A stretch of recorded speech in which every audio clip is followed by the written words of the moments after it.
Welcome to the Play Myself show. My name is Miles, and I got a very special guest today. I got my little cousin, Sheila, and it's like Sheila back to back, almost like on another week, a different Sheila, but this is my fan. How are you doing? Shout out to you and your, I would say, new venture. This is a new venture for you, but from what I'm seeing, it's a successful new venture. So shout out to you on making some moves. I mean, it is what it is. So, like, you one of the people that really inspired me because it's like, oh shoot, I feel special. Okay. Because it's like, I'm like, she doing what she want to do. You dig what I'm saying? Yeah. It's so often that you fall into the mold. Well, not you, but like people fall into the mold, and then it's like, like that's not the twist right now. Whatever. Yeah. You dig what I'm saying? Yeah, I definitely understand what you're saying. I mean, everybody got their own unique talent within themselves. They just got to find that niche to make them want to go harder for it. And a lot of people that at this moment, a lot of people are too afraid to step outside their comfort zone. So, sometimes they never really are able to figure out what that talent is that they're good at. So the fact of you stepping outside your comfort zone to do this is good to see, because the person I'm used to seeing and knowing, I would never have thought that you wanted to do no radio personality stuff. You know what I'm saying? But you do a great job, though. You do a really good job. I've been paying attention. You've been doing it really good. Now, but pay attention though. Listen to this. Every time, and it might not be because like you really know me. You know what I mean? We grew up together. But whenever I'm scared of something, like that's the way I go. You dig what I'm saying? Really? I go. Well, it's you.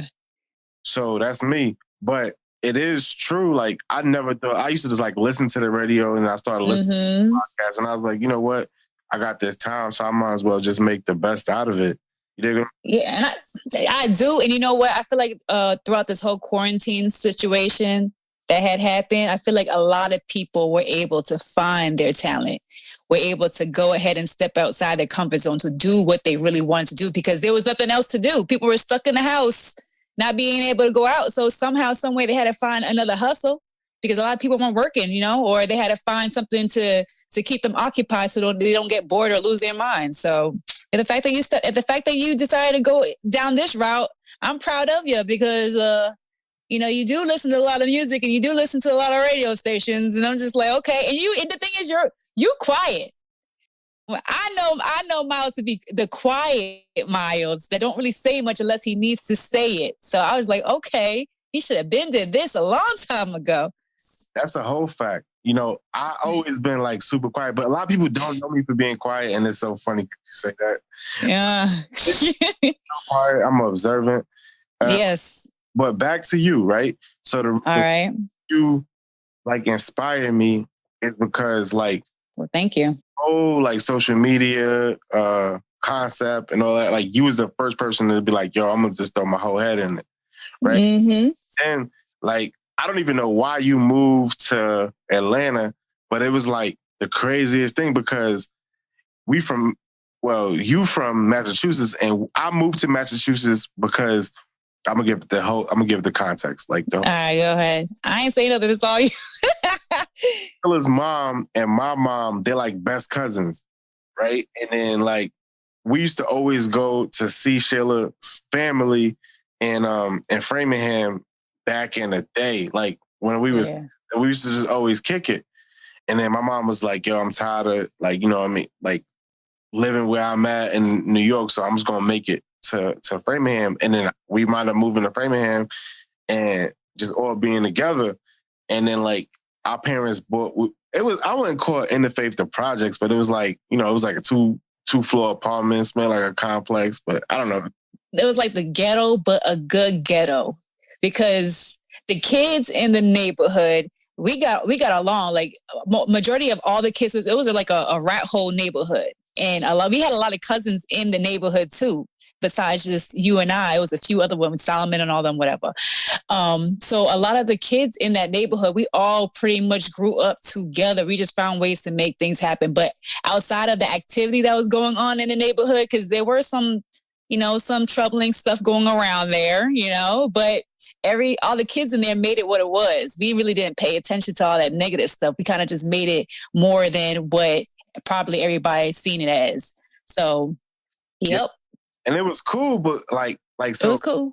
My brother, he's still like, he's like around there, and I feel him because like that's where he grew up. So I'm like, yo, all right, cool. Like those are still the homies. Whoever like I see or whatever, like I'm still good over there. But it was just interesting that like you was like, all right, I'm gonna go from Bean to the ATL. All I could do is think like that was on her own. A part of me like regrets not reaching out to you, like, yo, what's on your mind? Because like we was close. Yeah, we were. And like I'm just saying I'm like, all right. But then like life happens. You dig what I'm saying? Yeah, people, I feel like when people grow up, when you're younger, you obviously have a stronger bond because you really don't have access to do much or to really be your own person, like how as if you growing up and you making your own decisions. But when people get older, they got their own lives to live. They move, they have a family, they go to school, they get a job, whatever. So, it happens. Not everybody is able to keep in contact with everyone at all times. But the thing is, when you do speak to, whoever that you are close to or whoever you are family with, there's still a connection there, regardless of how long it's been since you communicated with the person. So I feel like that right there has never faded away. It's just everybody's just busy. You can't, people are just busy. I could dig it. But what say, Atlanta? To be honest, no shade to Massachusetts or no shade to the area that I was brought up in. I felt like I just had too much talent to just stay in where I was raised at and, in Framingham or in the Boston area because, I was doing the radio at one point. I was doing my webcam shows. I was doing the modeling. I was doing so much stuff, but I couldn't step outside my talent because a lot of people out in the Massachusetts area, they weren't as supportive as they should be. Everybody was just about themselves. They weren't really trying to support each other or look out for each other or make something happen. There's so much talent in Boston or in Massachusetts. It's crazy. But because of how people's mindset are, as far as in just thinking that they could do things on their own or get somewhere, get to somewhere, wherever that they want to be by themselves versus just working as a team, a lot of things just don't happen. So I was like, what, as I got older and I realized that I was too comfortable with living there and I really wasn't making that much of a noise out there, even though everybody knew me. And even though I had like a lot of notches underneath my belt, I felt like I just needed to go to another location to really get myself out there, to really make some moves, to really put a stamp on what I was trying to do. And I couldn't do that while I was living in Massachusetts. Massachusetts is more like a corporate place to raise a family, to, I guess, work paycheck to paycheck in some type of way. But as far as in being in the entertainment business, I felt like I needed to go somewhere else for that. So I consider you an influencer. So when you say, okay, like being in the entertainment business, like you consider yourself like I would think that like so I can tell you what I consider you as an influencer. All right, go ahead. You probably just consider yourself a hustler. And crazy shit is like I never seen like the hustler spirit. Like I was the hustler spirit like when I was in high school and you was like coming up. Yeah. I'm like, yo, like where did this come from? Like, so where did you draw that spirit from? Because the big ask is like the courage, right? So like, all right, you moved to Atlanta. Mm-hmm. I'm hard to leave your city, right? But at the same time, to be like, yo, I know I got what it takes. You know what? To be honest with you, it's crazy because I always been a little extra when I was young. You already know. I was hype. I probably had ADD or ADHD. I don't know what it was that I had, but I couldn't keep still for the hell of it. I was always into something, doing something. I pretty much was the rebel in my family. I know that for a fact. And I was a tomboy. I was always playing basketball. I was always with the guys and everything. I was never a girly girl or I don't know. I was always a free spirit person. That was just always me. I was always trying to to do new things and to get involved in new stuff, regardless if it made me look crazy or regardless if people didn't understand me or figured me out. I didn't really care what people had to say about me or if people judged me on certain things. I pretty much just did it and thought about the consequences after.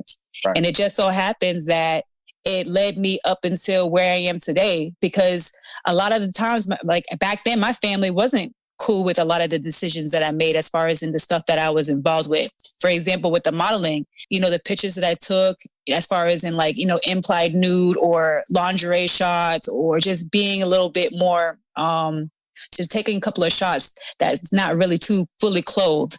My family was not cool with that. I wasn't cool with it at first, but I was like, I know you. I wasn't cool with it at first, but like that's our culture. Yeah. It's like, but it's like, like it's her life. And the thing is, like, because like I got a relationship with your dad, and it's like, if he not saying nothing, like, who am I to judge? You know what I mean? So it was a little different, and it was like more of an understanding thing. But I was just like, you know what? Like, she rocking, she doing what she's doing. Like, she's not stupid. So yeah. And you know what? Like, regardless of whether it was modeling or the radio stuff, for some reason, I always had like a vision for myself that I was going to be in a bigger, better situation. Regardless if people didn't see my vision, I always seen the vision. Like, it doesn't make sense to a lot of people, the way how I move or the way how I do things. But I knew, like, within myself, like, watch, people say things bad about me now or, judge me now, but wait until things really start popping off. They're going to start seeing the magazine spreads. They're going to start seeing the, people that I start meeting in the entertainment business, celebs and stuff like that. Like, people don't see it. And that's the crazy thing. A lot of people don't see your vision because it's your vision. A lot of people don't understand, what you're trying to do. It's not meant for them to understand that. What their job is to basically wait, observe, and then just see what you bring to the table.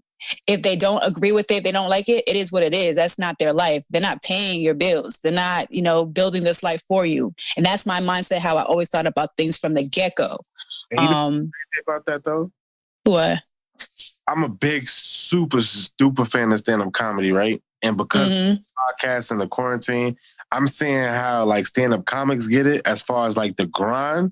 When I look at like, like a model or like an influencer like you, and I'm like, yo, it's the same way. Like I'll listen to like Godfrey, for example, or my favorite dude, Kevin Bozeman, and he's like, yo, I get on here, I got like maybe 25 listeners or likes. And it's like, yo, everybody starts somewhere. Yep. The ill thing about your mindset is like, yo, you understand the entire journey. And like, that's what I adapt from you. It's like, yo, yeah, like she on my show right now. That's my cuz. But it's like, you can say like, y'all, first 10 shows I was on. You dig what I'm saying? When like I blow up, because that's how I'm thinking already. I think that the biggest thing that people can't catch right now, those people I'm not worried about, is like, yo, it's not always going to be how you think it's going to be when you grinding. Oh, yeah. Because you know what? A lot of people think that success happens overnight. So not true. I know rappers like French Montana, 50 Cent, all them, it took them years just to go ahead and get one hit, a hit single. It took Puffy years to get to his position. DJ Khaled years to get to where he needs to. The thing is that when people look on TV or people look at these music videos, they think that that's something, you just go ahead and you put a little money in and then the next day you're just like, boom, that's it. No, everything that you put your mind into, it has to start from somewhere. Your success may not happen that same day. It may not happen tomorrow. It may not happen the next day. It's all about being consistent, and it's all about the quality of the work, and it's all about your hustle on top of that, because you can't invest in something without money. A lot of people think that you can go ahead and just come up with the idea, then boom, it's going to be boom, and the next day and you'll get money. First of all, you need money in order to invest in your business. You need to be able to be consistent with whatever business that you're trying to do, because if you're not consistent, you lose focus in it. And once you lose focus in it, somebody else is ready to go ahead and pick up that same idea that you're trying to do.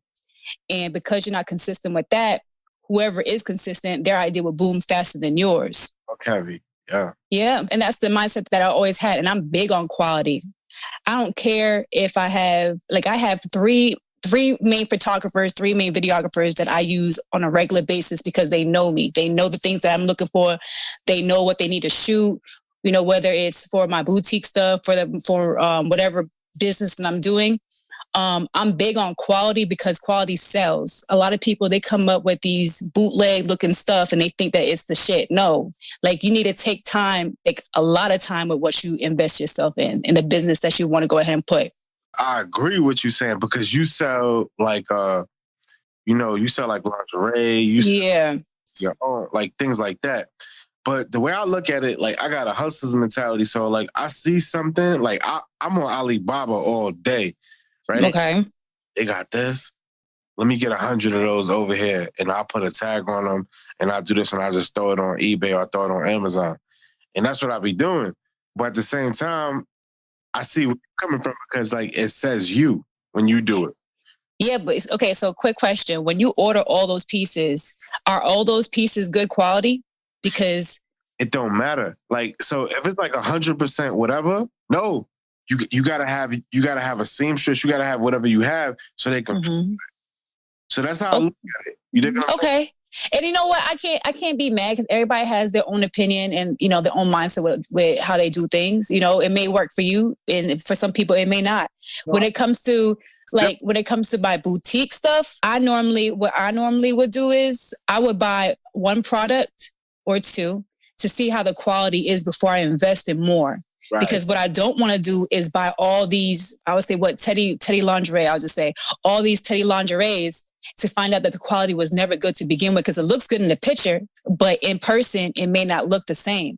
So you're taking a gamble with investing on these products, not knowing if it's going to look the same that you see in the picture. So when you do get it and the quality is not good, you're like, damn, why am I going to, like, if you sell this to somebody or sell this quality to somebody, they're going to be mad that they purchased this from you for whatever the amount that you're selling it for. They're no longer going to want to purchase it from you. I could dig it. But all right, so I read Dapper Dan book, right? You know Dapper Dan? You know what Dapper Dan is? I heard about it. I didn't go deep into it. Go ahead and explain to him. I used to put all like the Gucci and the Fendi on coats and stuff like that for celebrities. Yeah. Okay. Snuff Miss Green at the shop over there, right? In Harlem. Yeah. I read his book and the illest thing he said was like, look, just show me the quality. And when you show him the quality, he would hire a soul man. So like the game I would give to you was like, all right, go to a dry cleaners and be like, yo, can you show me what is my vision? All of the quality and stuff like that, that's all just the garment. Like you buying it, it's like you're doing the same thing I'm doing, but at the same time, you should be like making your own lingerie and just having the vision. And you know what? That would be my next move as far as in doing stuff that was more suitable for me, like what I envision. Okay, so I'm going to go ahead and rewind back because a lot of people don't know. For one, before I even did this whole boutique thing, I was actually doing music.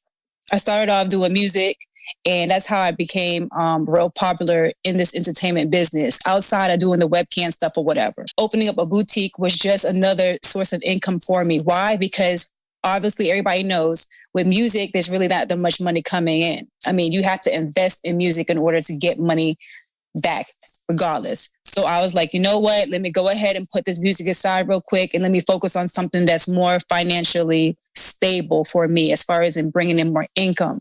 Yeah. That's why I decided to go ahead and open up a boutique, the lingerie, swimwear, shades.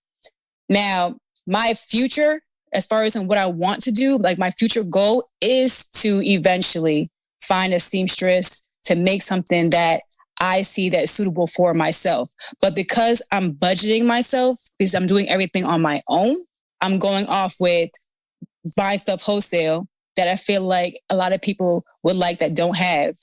And then once I get to that level where I get money, I can go ahead and start making things for myself to be able to put in the stores that I could label as for me, as for you collection. So that's my goal. That's my goal. No, I got you. I got you on that. But you're right. But what you're saying is right. I'm not going to disagree with you on that, but that right there is my goal. Right now, I'm just trying to go ahead and get a couple of stores open, make sure I get all my stuff, my items and my products in those stores to bring in some income. Then I can go ahead and open a actual store that is just suitable for what I want. This is why you should read Dapper Dan book, because it's a seamstress is just like, that's just a title. I feel like I'll go to the cleaners and I'll be like, look, here go $40, make one. Sometimes people don't got time though. You know, sometimes people don't have, that's time consuming. Taking 3 days to fix a zipper. Yeah, it takes them 3 days to fix a zipper because they have other clients also with that's their business. That's their business. No, but once they make it, then you could take it to the next level. But I got you though. I'll work on that. Trust me. No, but you know what? I'm not going to disagree. I hear what you're saying, but you have to understand though, sometimes people, they don't take your business as seriously as you would for yourself. So if the seamstress has their own business that they're operating, they're going to take their sweet time trying to do your stuff. You don't want someone that's going to take their sweet time doing what you want to do for your business when they have their own business to run. 1999 again. And we listen, I'm telling you that you talking about family. I'm talking about at the cleaners, right? That's charging $2 to fix your zipper. $40, you be like, yo, when you get a chance, just make this like with this design. He's gonna make it. He is. Be like, that's a myth that people that make clothes think. A seamstress or whatever, that's just like a title that these people don't have. They just nice at sewing. Yeah, no, you are absolutely right. I think it's more so I worked in like the tailoring business for a while. And the lady that I worked with, she was Japanese actually. Yeah. And she showed me the ropes on like how to, do the measurements and do the sewing and all that too. But another thing what she also put game on me for was that it takes almost a month for people to, when they send off like their pre-orders of what they want done, when they do find the fabric and they do, figure out what kind of style that they want, they ship it out to China to go ahead and have them go ahead and tailor it and do whatever that they need done. And it takes about a month just for you to receive a final version of what you're looking for, because they send you a rough copy first. They got to see if it fits. You send that back off so that's why I'm saying it'd be time consuming. Like if you do find a seamstress, you have to make sure that seamstress is solely available for you when you need them. You wilding right now. Nah, I need that. I'm sorry. I need someone to be focused on me. I don't got time to be waiting on someone else to try to figure out when they're going to give me my stuff back.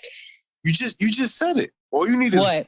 You need them to make one. And then you talk to that lady and to make you go to China. Yeah. Make thousands. It's going to take a month.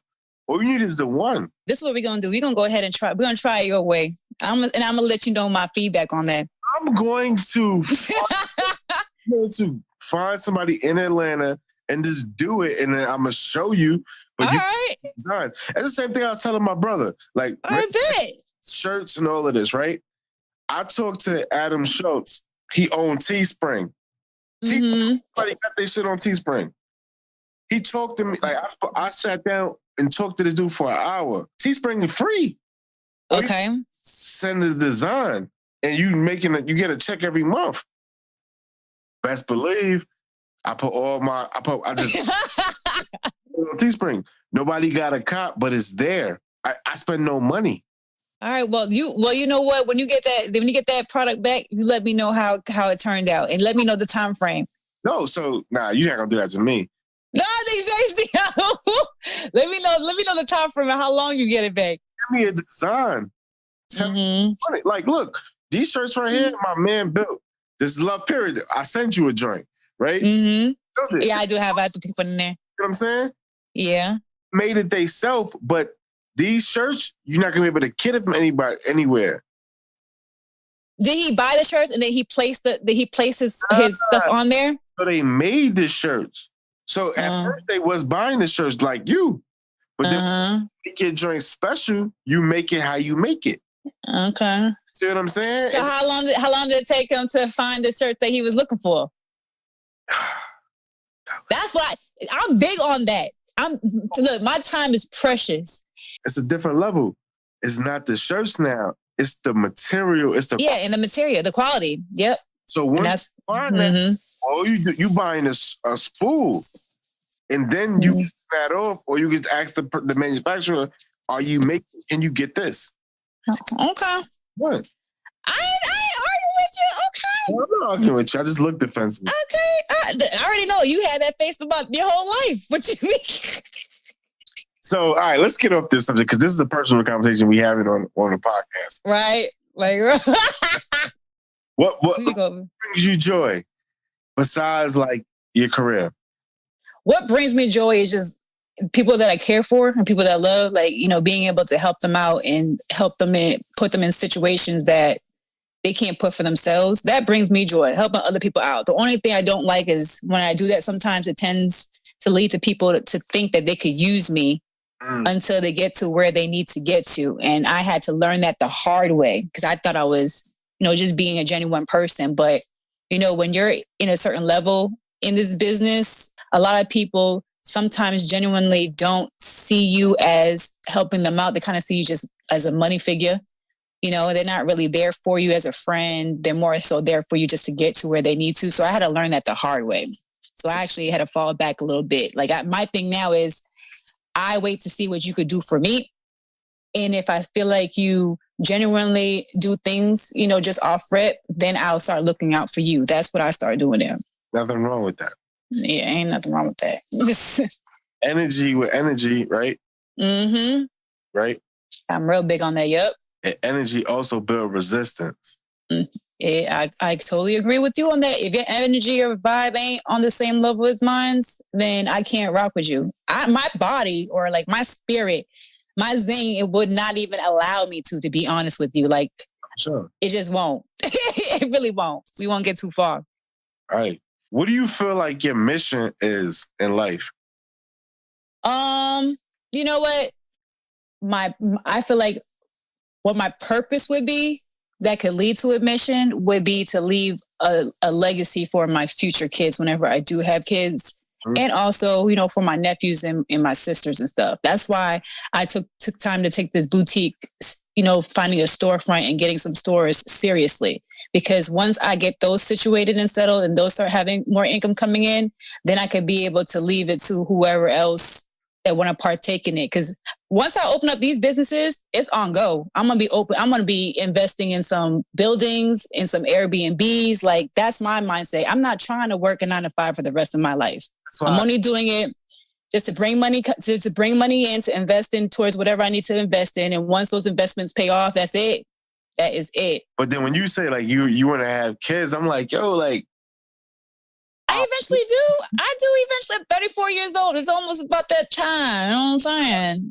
I ain't forcing it though. No, I could, but it's definitely something that's going to go pump your brakes when you have them. And that's why I'm saying, like, trust me, my mom been asking me to have kids for a while now. I ain't in no rush. I got 2 nephews, and they good. I can get them back whenever I want to. You know what I'm saying? And if I don't have kids, then they can go ahead and deal with it, or my sisters can deal with it. So it is what it is. Yeah. I ain't rushing. I ain't. Now. What'd you say? How's your relationship with your sisters? The same. But I always see y'all always together. But I see Daphne like a little bit like, it's funny because she came to New York. New York is different. You dig what I'm saying? But she adapted like a New Yorker. And I was like, man, but she's the youngest. And it would be you. You know what I mean? Yeah. Like, New York. But like when let me see. Where you from? I asked her. I mean, I'm from Massachusetts, but I lived in New York for about 5 or 6 years, and people swore I was from New York because of how I acted. But you talk like you from Atlanta right now. That's yeah. I mean, because I lived in Atlanta for a long time. You know what? I think it's just more so wherever I go, I adapt to it. I could adapt to pretty much wherever my surroundings are. Just because she's like a New Yorker. Oh yeah, she's the one that lives in New York. She's actually in Florida now, but she lives in New York now. She's the. Yeah, like when I went back to the city, I was like, yo, woo. And she was like, she had the whole swag locked down. Yeah, that's Francesca, all right. I mean, Stephanie, I knew she was going like her husband looked like to me, he looked like what's my man name that played for the Cowboys? who? The running back. Who the hell you talking to? Who are you talking about? Ezekiel Elliott. He looked like You know what's crazy?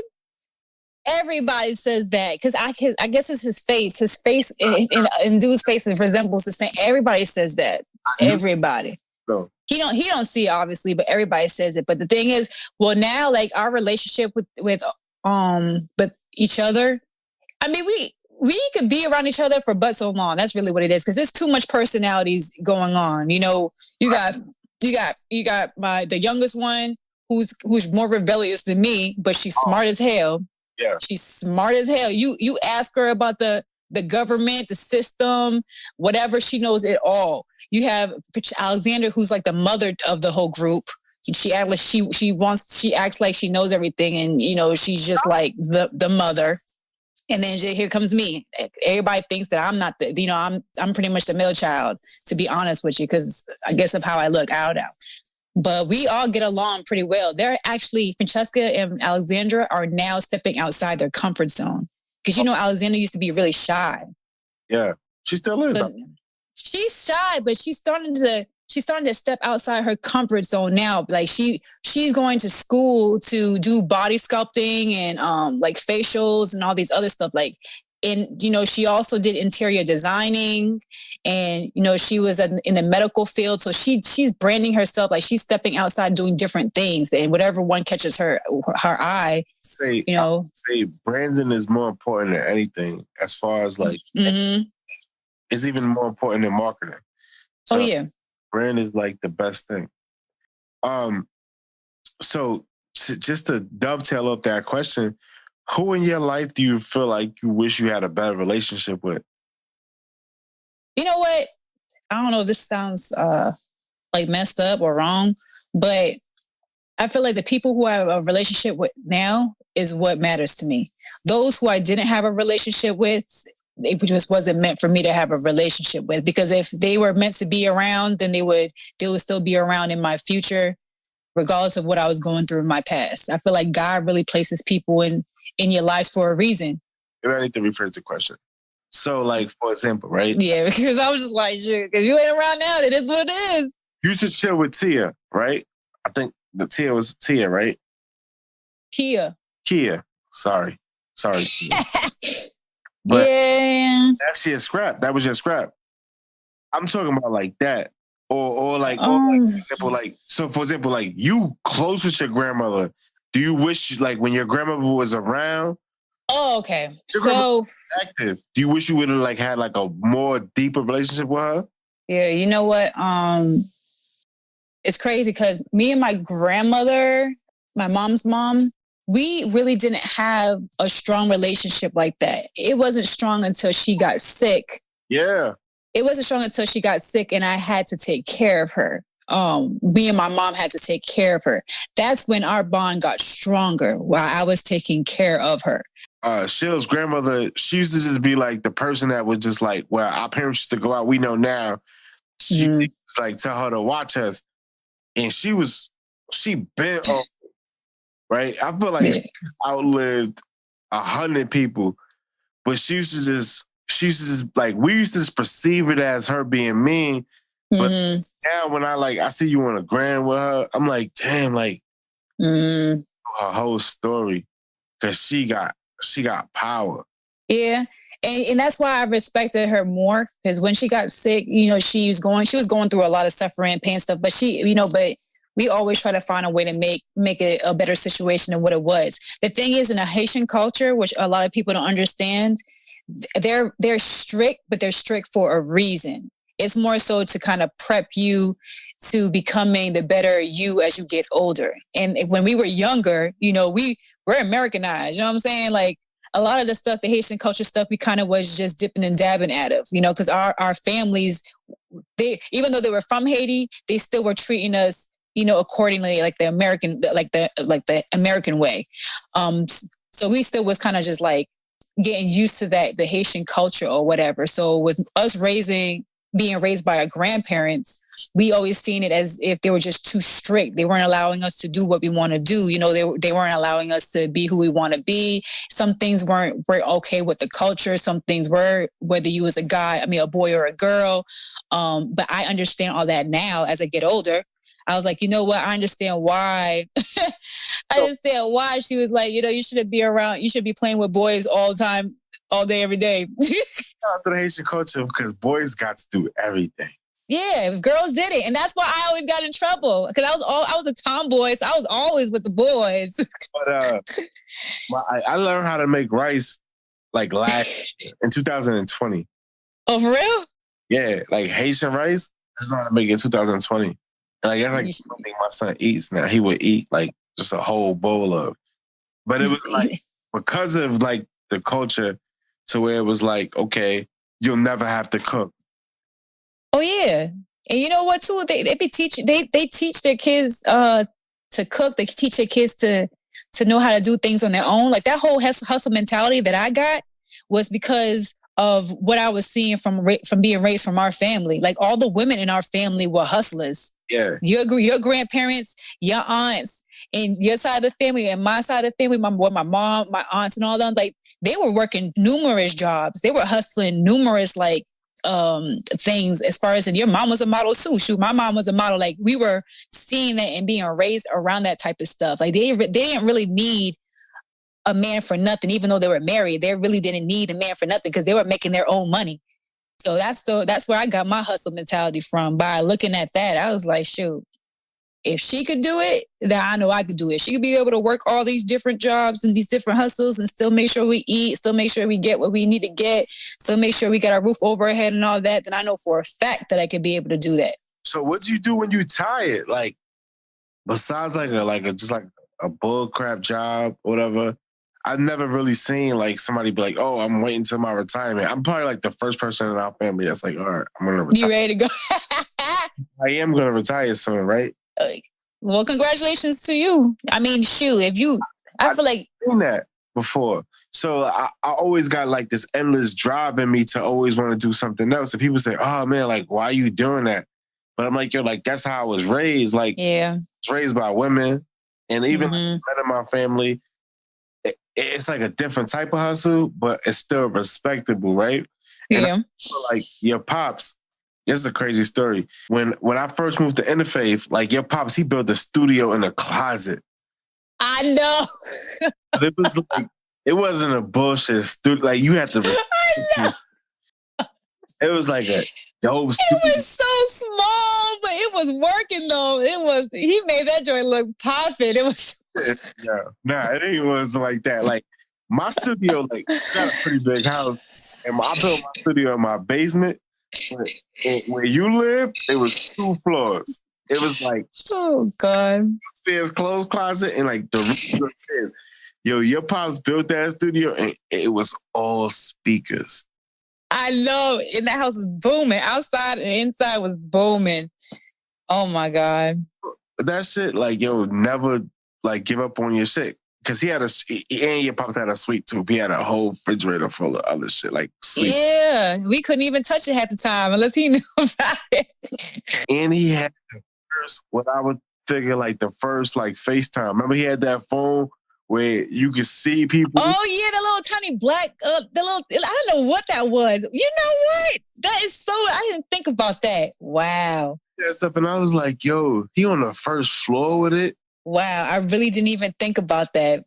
Yeah, so that's the crazy. That's crazy. It's like, just to bring it all full surface, it's like you don't give up on your dreams, right? Like I couldn't even imagine like having kids for in my mid-30s. So like when you say you about to have kids, I'm like, all right, cool, but like, yo, that shit don't get easier. But yeah, I know. No, because I see people having kids in their 20s. I'm like, yo, how? But you know what? In our society today, like having kids around this age is almost kind of like the norm now. But before, like last year and the year before, they were saying that people wanted to go ahead and just knock them kids out early so that they could be able to live their life when they got older. They don't have to worry about finding a babysitter and all that. That's another hard thing. Finding a babysitter, finding a daycare, all Mhm. that stuff. It takes time. But the interesting thing is that you have a plan, and because Yeah. of the mentality that you have, you're gonna win. You know what I'm saying? Well, I appreciate that. I mean, but you're doing the thing too, because you have a beautiful son. Y'all look like you guys got it together. Get my eyes. Nah, I'm like my son. No, we got it together. I would say like this: like we got it together as far as like we a team, right? And Yeah. we got it together because look, I've been working at the same shit for 20 years. You know what I mean? Hmm. And my wife busts her ass hard too. I know that if somebody write my check, it don't matter how much money I make. Like I need to Yeah. like the legacy thing. Like the reason I started this is to help build back my memories so I can write a New York Times bestseller. I want to open a comedy club out here. I mean, you could. I am. I'm going. Okay. Well, you will. I'm going to be the mayor of this city. You will. And you know what though?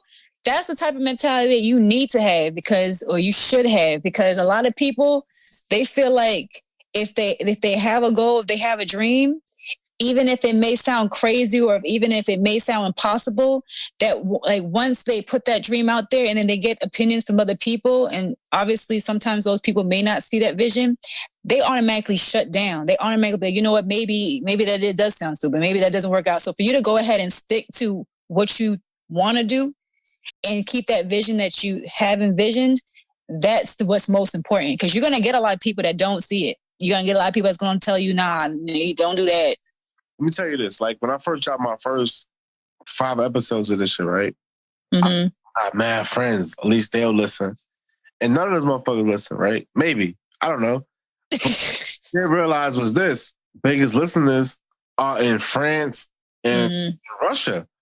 So I'm like, cool. Like, if you listening right now, holla at me. I love this. I love this back and forth because I'm gonna stop the interview joint in a minute because they don't apply to me like that. And I just want to go on just basically the stuff that's behind me and my logo. But I had to build that confidence to do that.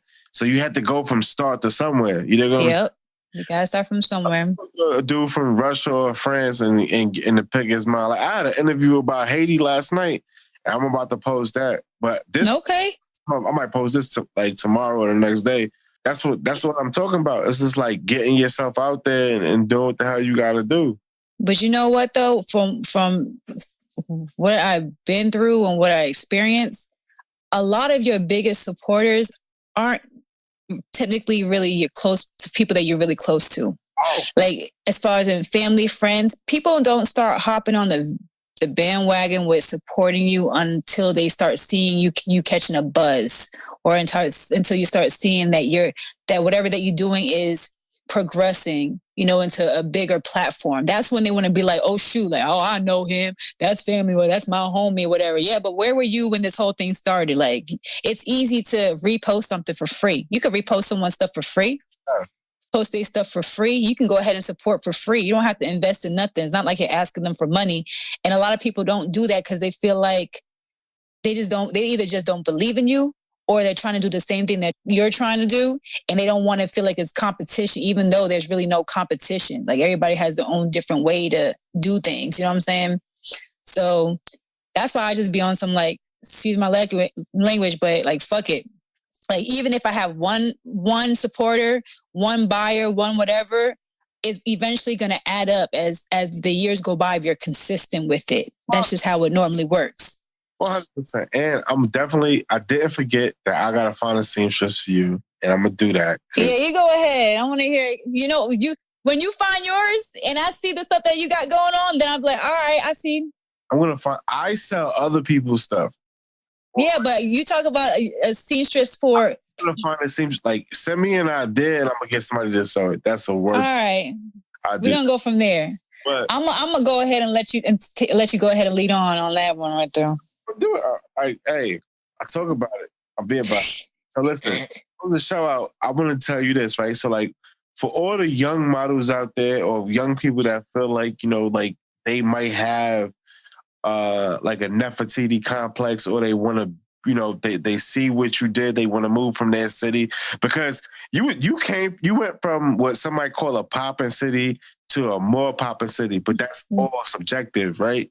Yeah. Have smaller pockets in the country or in the world where, it's harder to make that decision because it's a little bit more structured. No, I wouldn't say structured, but it's a little bit more dense to where it takes a longer time to save money or like never to go back. Like you could go back to Boston and you could. But some people, like when they burn the ship, they burn the ship. Mm-hmm. Price could you get that guy or gal, you know what I mean? Or on what they should do or like how you did it and how'd you maintain such a strong mindset? Well, first and foremost, I always tell people before you even make a decision to move or to brand outside of whatever that you're trying to do, whatever that you're doing right now, make sure you have a game plan. Always make sure that you have a game plan. Always make sure that whatever that you envision yourself doing or being a part of, make sure it's something that you're really serious about. Because what a lot of people do is they see something that someone else is making a big move out of, and they feel like they can do that. It's not because it's their passion, or it's not because it's their talent. It's because they feel like it's just an easy way to make some money. So whatever that you put your mindset into, just make sure it's something that's suitable for you and it's something that you're passionate about. Because if you're not passionate about it, it's not going to work. You're going to get bored, or you're going to be investing in something that's more likely not going to grow into something big. So I always tell people just to make sure you just write out a game plan and make sure whatever your game plan is something that you're passionate about. Secondary, if you're not making a move in your location, just take a chance. Find another location that you feel like would be comfortable enough for you as far as in like expanding your horizons. And then just take that chance and just going there. Because I took that chance. The only mistake that I made was not saving enough money. What I did was I had a little bit of money that I had, and I thought that little bit of money was going to last me. And I ended up having to collect a couple of jobs just to make ends meet. So before you even make a decision, make sure you save enough money before investing, before moving, before anything. And then last but not least, once you do that, make sure that regardless if someone else is not supporting you or someone else is not pushing you, you are your own supporter, because that's going to allow you to get by through a lot of different obstacles, because you're going to come across a lot of people that's going to downplay your envision, that's going to downplay, whatever goal that you're trying to do. You can have a lot of people that's going to try to sell you something that's not really what it is, as far as in just telling you some bullshit ass, lie or whatever, just to get into your mind on what you're trying to do or try to, get you for your money or whatever. And then you can have a lot of people that's going to act like they're there for you, that's not really there for you. So you always have to make sure that regardless of the situation is, you are your own supporter and you are passionate about it. So those are my only 3 things that I give to people. 3 things that I will give my advice to you. My advice that I give to them. Now that's heavy. So in closing, tell the people where they can find you. It's important to me. Like, tell people where they can find you, and I'm gonna follow up on what I promised too. So yeah, follow. Oh, and then one more thing, also before that little advice thing, make sure you guys do research in whatever that you're trying to do. I forgot about that one because that's really important. Because if you don't do research in whatever investment or goal or passion that you're trying to do, it's gonna make things a lot more harder for you. So if you're serious about it, make sure you do research in whatever you're trying to do, and make sure you're hands-on with it as well. Don't rely on other people to do the work for you. It's better that you learn to do the business yourself first, so that way you could be able to do things if people are not reliable. And a lot of people, they fall on that end also. Yes. Now back to me. I'm about to open up 3 locations, 3 boutiques out here next month. So 3 of them. So you can go ahead and catch me on Instagram at Nefertiti, the number 2 and the letter U. And you can also catch my business page at the letter U collection _ boutique. So you could pretty much hit up any of those pages. I'll follow back. And then the website are on the links on the bio. You can go ahead and just click that bio link and it'll bring you to the websites. One thing I wanted to say besides, thank you for looking out and coming on the show. Appreciate for you having me. Not for sure. But besides me getting that link so I could show you how to do how'd you I should ask this earlier, but how did you come up with the name Nefertiti? Yo, you know what's crazy? My mom even calls me Nefertiti. She barely called me Sheila. I actually got Nefertiti from she really don't call me Sheila. It's crazy. She called me Sheila when she pissed off. You already know how that goes. So I got Nefertiti from this small organization of when I pledged in the college. That's where I got Nefertiti from, which is crazy because they gave me that name Nefertiti and it just stuck with me since then. What college? I went to Briarcliff College in Long Island. Okay. And I pledged out there. You know, I had Sigma Chi Phi at that time was a small organization. We pledged out there. And my fraternity brothers, Kappa Chi Phi, they gave me the name Nefertiti, and it just stuck with me since then. And I just branded that name since then. And because everybody say it resembles me, the person who Nefertiti is resembles my personality, resembles me. And I agree, it does. So I stuck with it. And then it's just been popping since then. Shoot, it does, All right. Yeah. Closing. Okay. What's your one message to the world? My one message to the world is always be true to yourself. Do not try to satisfy others. And that's pretty much all I have to say. You heard it from here. Play Myself Show. Thank you, Sheila, for coming on. No problem. Thank you so much for having me. Right. Say hi to the family. Bye.